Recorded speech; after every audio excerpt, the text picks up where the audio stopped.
کنارم که نیستی جهان بی فروغه، بهار و هشتنگی شبیه دروغه. کنارم که نیستی چراغا سیاهن، کلاغای مشکی شبا جای ماهن.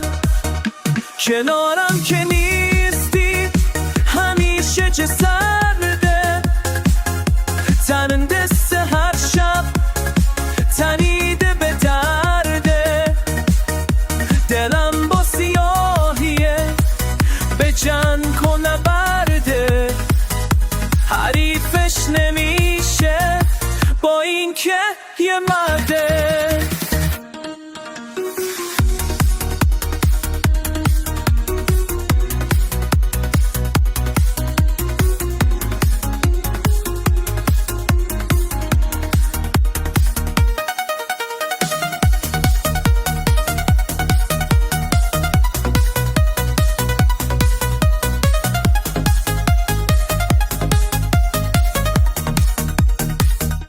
کنارم که نیستی یه لشکر عذابه، طلوعی دوباره به کوکن تابه.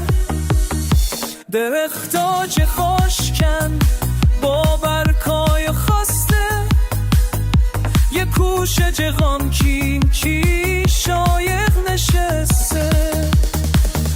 کنارم که نیستی دلم ته چخچه، برش نوگه دنیا آیده نای میشه سگرده.